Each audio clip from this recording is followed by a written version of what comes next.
అసలైన కారణం ఏందో తెలిసిన, ఆ వ్యక్తి ప్రేమ తత్వాన్ని కోల్పోయిన కారణం చేత ఆ వ్యక్తిలో రోగాలు పుట్టాయిపోతాయి. ఇది దేవుడు నాకు నేర్పించిన మాట అండి.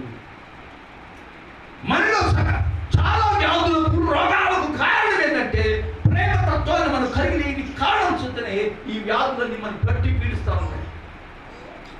మీలో ఉన్న ఆ వ్యాధులు రోగాలు మీలో నుంచి మట్టమైపోవాలంటే ప్రేమ తత్వాన్ని అలవర్చుకోండి. మీలో ఉన్న వ్యాధులు అటంతా అవే పారిపోతాయి. ఈ బీపీ కానీ, షుగరే కానీ, క్యాన్సరే కానీ, ఇంకా ఈ భయంకర రోగాలున్నాయి.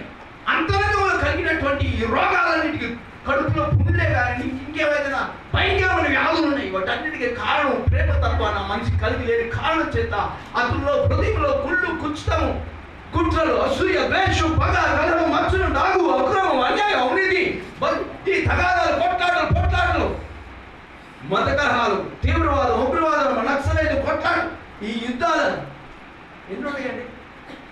అవి జరిగిస్తే మీరు అంత భయంకరమైన పరిస్థితులు మనిషి దానిలోనే నిమగ్నమైపోయాడు. తద్వారా ఆ వ్యక్తికి అన్ని రోగాలు పాల్గొడుతున్నాడు.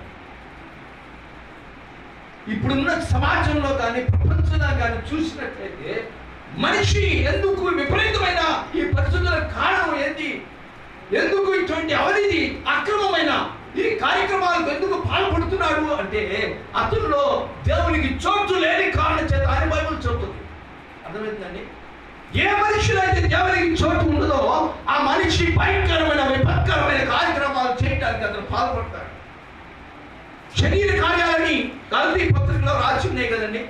ఈ శరీర కార్యాలు ఏవైతే ఉన్నాయో అవన్నిటికీ కారణం ఆ వ్యక్తిలో ప్రేమ లేని కారణమే అని అర్థం. చూద్దాం, చూడండి ఆ మాట ఒకసారి చదువుదాం.